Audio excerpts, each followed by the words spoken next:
I guess the magic of movie music is what it brings out to your emotions and your sensations, and is not yet in the frame. Meaning, it could be depth of field, to take an example which is more physical. It could be the past or the future of a character, so that's more an emotional content. And of course, the movie is a storyline, it's dramaturgy, and there's a movement that goes from A to Z in that direction for you. And that's a flow, and music does that. It does have a movement from left to right. So the combination of these three elements, I always felt them magical when I was going to the movies. I could feel all that happening. And trying to render, when you write a score, properly, and still with music which has some strength and some content, is quite a challenge, and I'm still struggling with every day. How important is it to you that your music be able to stand on its own, away from the picture for which it was written? Well, I wouldn't sit here today if I had not experienced music that standard alone. And I must say that being able to buy the albums when I was in my teens of the scores that I liked after seeing a film, or sometimes before seeing the film, was a real continuity to my passion. So of course, when I started composing for movies, I always hoped that I could write good music that could stand alone. And actually for many, many years, I was very shy about that, because it took me a while to say I'm a composer. I used to say I'm a musician. My name starts with a D, like many composers that I admire. Delerue, Duhamel, as for movie soundtracks, Debussy. And it was hard for me to imagine that I would have one day a CD, I mean an album at the time, then a CD in the same section of these letters. But of course, having the opportunity to listen to music away from the film is crucial, I think. Not that you can always achieve that goal, but I think I try. I want to ask you next about working with the director, because you okay, Matt? Yep, keep going, keep going. You said before that when you're working with a director, your job is to not just give them what they want, but give them an option or something they maybe haven't even thought of before. Why is that so important to you? I'm not different from an actor or a set designer.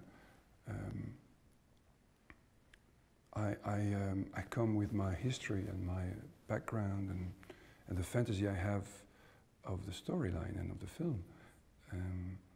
So if the director calls me, it is because he wants another element that will complete his work and his point of view. That's why he would choose this actor, this actress, this production designer, or this composer. There's a reason. He thinks that the puzzle will be a good match. Now, all the great directors I've worked with have the intelligence or the human knowledge that to have great collaborators, you have to give them freedom. If they don't have freedom, they will not surprise you. They won't bring you anything different. They will just play the same tune that they've played before. So, if I could mention Stephen Frears or Roman Polanski or Jacques Audiard or George Clooney, or these directors, they really let you fly, and it's crucial. In previous interviews, you compared the art of making film music to sculpture before. Could you elaborate on that analogy? Well, there is a three-dimensional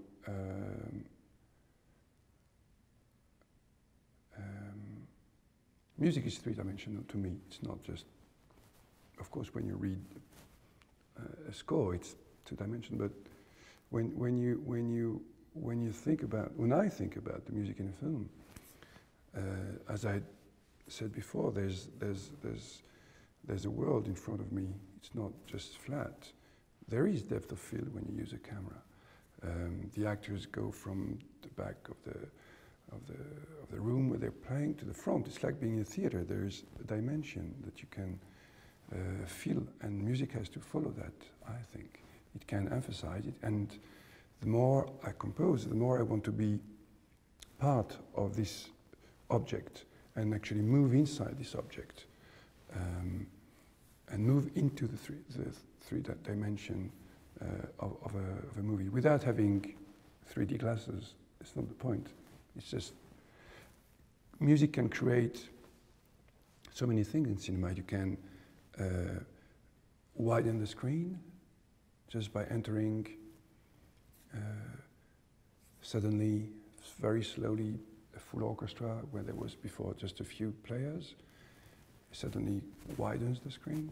We can also widen the screen in the other direction with the depth of field. By the position of the instruments in the studio you record in. So it is very, yes, there is a three-dimensional thing that I kind of am obsessed with.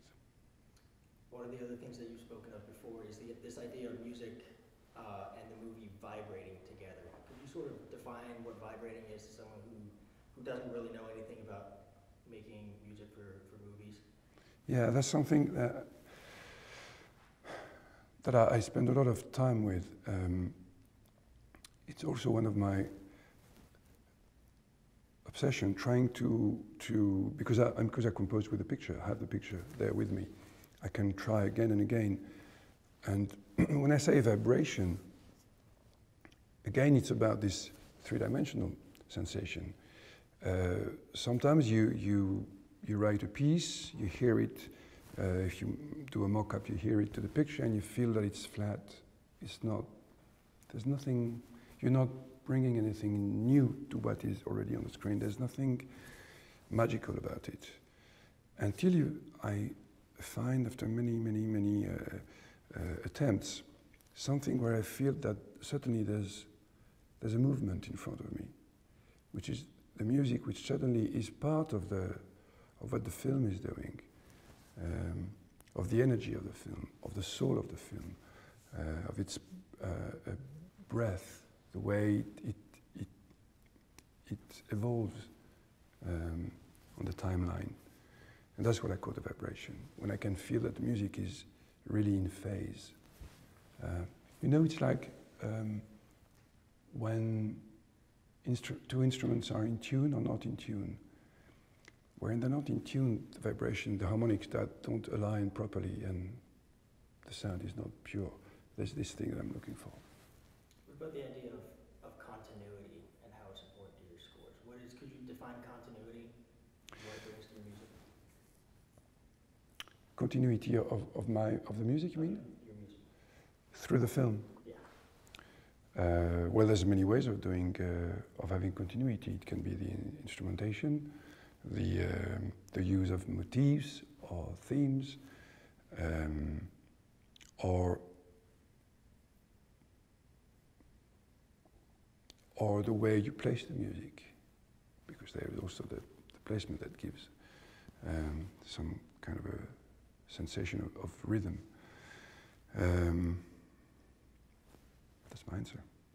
We've asked a lot of composers about this idea of manipulating the audience through music. Some people say that's my job, other people say you should never try to manipulate the audience through your music. Where do you fall on I wouldn't use the word manipulate, I would say patronizing, because that's a general idea. Again, with great directors, they trust the audience to be smart enough to understand things and to anticipate things and to be moved at the right moment without being pushed.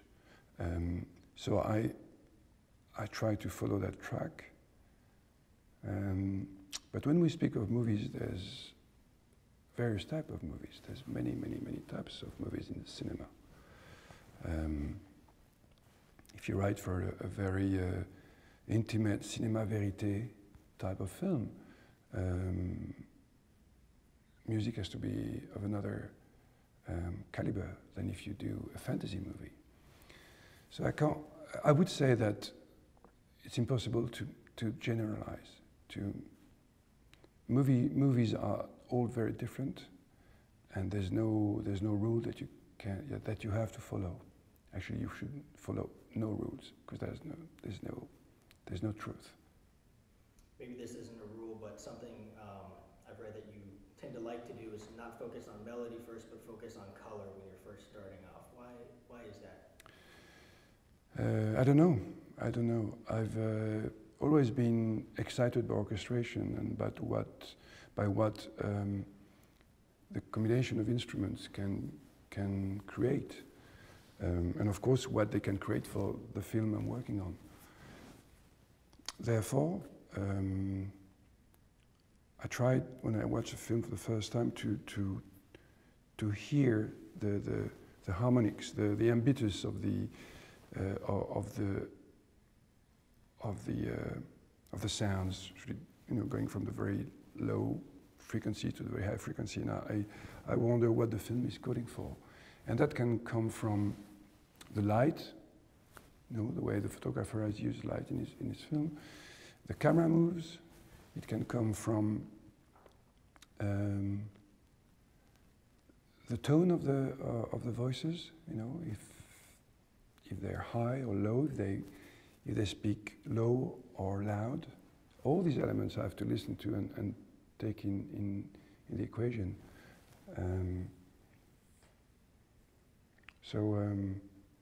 The color of the instrumentation is crucial, yes. And then sometimes I can also find a melody at the same time. But finding the color is very important. Each theme has its own world.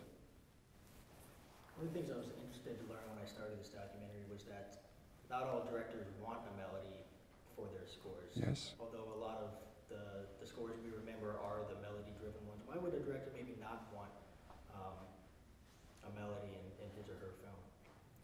Well, it can be for various reasons. First of all, the language of cinema has changed for the last, especially for the last 30 years, I would say.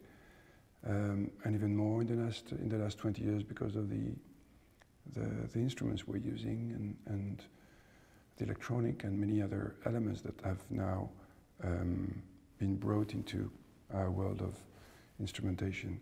The language that a film by Alfred Hitchcock, for example, or Howard Hawks is not the same today. Language has changed, our culture has changed, our education has changed, the world has changed, and our perception of a storyline and of the way emotions are conveyed is different. Therefore, music has to evolve, and if melody was at the time the key to every score, let's say since the beginning of film music with Saint-Saëns until recently, there's other options, and you don't have to write always a melody. Now the challenge is to be able to write a melody and not to write a melody, and be able to offer both. Because writing a good melody is a very difficult thing, and a very difficult and tedious process. It's not just inspiration, it's a lot of work and a lot of tries before you catch a perfect melody. So I would say that there's no rule. Jacques Audiard, which I've collaborated on 6 movies now, I remember him telling me that he would hate people coming out of his film whistling a tune. So, you know, you find another way of using motifs or rhythm patterns or sounds or textures that still have some kind of a melodic quality without being a tune. What do you like scored movies with, or that are strongly character-driven, with strong lead characters? What, can you repeat the question? Why do you like scoring movies that Why are do I not? mostly character-driven? What is appealing about that? Is it because the music is in some way also a character? Or? You mean I wouldn't like to make a movie about fish?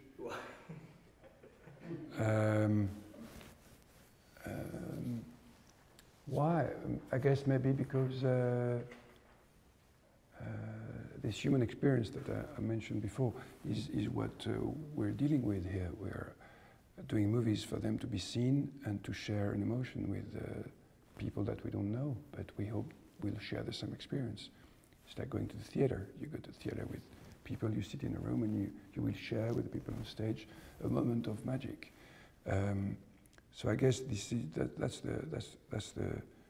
maybe that's why I like movies where, but not only character-driven, I would say. Character-driven, yes, maybe because also I did a lot of music for theater, and I like to watch very detailed, but at the same time strongly shaped characters, well written, and who have a way to go through a story. And actually, I'm sure actors prefer that too. A character that can evolve and suggest something really artistic. But I like also movies which have a social content or historical content, something pedagogical somehow. I think cinema is a great pedagogical tool. I wanted to ask you about some of your influences. I know earlier in the interview you mentioned sort of collecting, and I know you collected, I think it was Bernard Herrmann's music when you were younger. What did that collection and listening to him do for your music or your love of film music? Well, talking about Bernard Herrmann and what we said before about listening off the movie, I heard recently in a concert in Paris, North by Northwest, which is a score that I've listened on and on my record player when I had the vinyl. And it stands alone, it's incredible. The invention, the energy is just there. It can really match any classical piece. So what I liked about Bernard Herrmann may be also the fact that there's not many melodies that you can whistle, not many tunes, very little if you listen to all his compositions.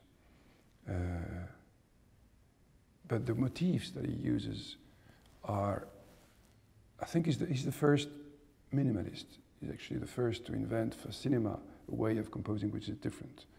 It's not just a melody and some chords in the back. It's another way of composing, even though he's inspired and coming back from the post-romantic era, Mahler, and even sometimes further back to Wagner or Strauss. But he has a way of writing which is extremely modern. I can't put it better. But at the same time, if you would use the score of Vertigo today on a modern film, on a film that would be shot today, it would be very strange because the language has changed, to come back to what I said before. And it would be maybe over the top on a love scene to have the music of Vertigo. I know you've wanted to be a composer for a long time, ever since you switched, I guess, your path was classical flute, and then you switched to wanting to be a composer. But what did seeing Star Wars for the first time do to sort of cement your desire to follow it was the obvious power of the music in the film, the virtuosity, a lot of flutes. No, to be serious, it's the way John Williams has geniusly managed to digest, I would say, maybe more than 1,000 years of music, and from that create something that belongs only to him, but in which you can hear all these years of music passing by, but they've become him. They really belong to him. And of course I could mention Prokofiev and Massenet and Saint-Saëns and Debussy and Ducasse and Ravel, and jazz and big bands and so many things, but they're there. And the way he embraces music, I think, impressed me so much. He was the first composer that I had heard that could do that. To me, he was the last of an era, but he was actually opening a new era that had digested everything before him. I think that's why I admire him so much, and I was in awe when I heard Star Wars. I wanted to ask you about when you first started composing in France. I know you did your own demos, a lot of your own orchestration, and then you come to the United States and you don't do as much of that anymore. I'm sure you have help. Was it difficult in any way though, giving up some of the total control that you had? Well, the process is not exactly like this. The process that I've always chosen was to demo everything myself. So all my mock-ups are done by me and myself in my studio. There's nobody there. It's a very little studio. There's nobody in my studio, then I couldn't take it. I couldn't bear it, I think. And since I've been orchestrating, since I started to write music, and it's a passion, my demos are extremely precise, detailed, which allows me to give them away to somebody in Paris or here or wherever team I work with. Jean-Pascal Bintus or Conrad Pope or Mark Graham, but I follow that very carefully. I check it regularly, and I make sure that it does match what I've in mind. But yes, letting go orchestration physically is something that I really miss now. I think I do, in between films, transcribe music, movie music, for a string quintet that I love, and that allows me to go back to my pencil and an eraser, and it's a moment of great joy for me. I wanted to ask you, we've had a lot of different answers to this next question from the various composers, but recording in various or with different orchestras across the world, whether it's in LA or London or wherever, do you get a different sound from the different orchestras? Is the recording process different in any way with the various orchestras? What's your take on that? It is because it's different players, different cities, different influences, different rooms. But since I conduct all the pieces that I write, I have a close contact with the musicians and the players, and I can help the continuity from New York to Paris to London to Los Angeles, and keep it in the way that I want it to sound like. But it will eventually sound different, of course, but in terms of interpretation, it's crucial that I give my indications to the musicians to keep it as it should be, to my ear. Can I ask this as a follow-up to that? I'm going to walk and talk, but answer this, Trevor. Would you describe like a certain Hollywood sound versus a London sound versus some other orchestra that you may work with, but regional, based on where they're from, how they've been trained, all of that character that goes into something? is there a certain difference, and can you describe that in some way? What's the difference between what it sounds like in Los Angeles versus London? Well, to start with, I should explain the process of my recordings. For many, many years, I would go on the podium, and the leader would be the same leader of the orchestra, wherever I would be, in Paris or in Prague or wherever, when I was a very young composer. This concertmaster became my wife, which means that 24/7 we would talk about music and about interpretation. And because she's a violinist, she taught me how to bring a string orchestra together and make it one object and not something which is not compact sound-wise, meaning the bowing, the vibrato, the speed of bow, so all these technical things that make an orchestra sound better than what you find when you arrive for the first time on the podium. Therefore, through the years, when I get on the podium, it's the first thing I say to the orchestra. I explain what I want before even reading. Not too much vibrato, even for the flutes or for the clarinet or whatever instruments. I explain what I want, and then we start reading. Now, all the musicians in the world, in a studio, in a proper professional studio, will read very fast, will be incredibly dedicated and focused. When you record with an orchestra, which every day plays a different type of music, Brahms one day, Prokofiev the next day, Sibelius the week later, with different conductors, these orchestras become very strong at getting together very fast. And that's why I like to record with the London Symphony, because this orchestra is very fast at making music, not just playing the notes. Everyone can do that. I mean, every proper professional musician can do that. But playing together, that's another story. So that's the difference, I could say, for example, with the London Symphony Orchestra. But it's because, again, it's a complete band that plays along together every day, the whole year, and for years and years and years. Now, in terms of sound, I can say that yes, there is in Europe what we call, for the strings, for example, the Belgian bow type of bowing, where there's more weight on the bow, which I think is more typical. But aside from that, I think when you work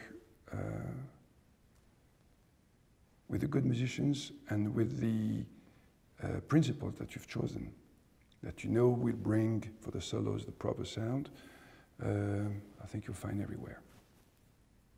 Do you have another question? Or? Kind of, you hit one side of that. I'm wondering on the Los Angeles side of that, is there a certain instrument or section or something like that that stands out a little bit more when you're in Los Angeles? Like, is there something that does the brass play louder?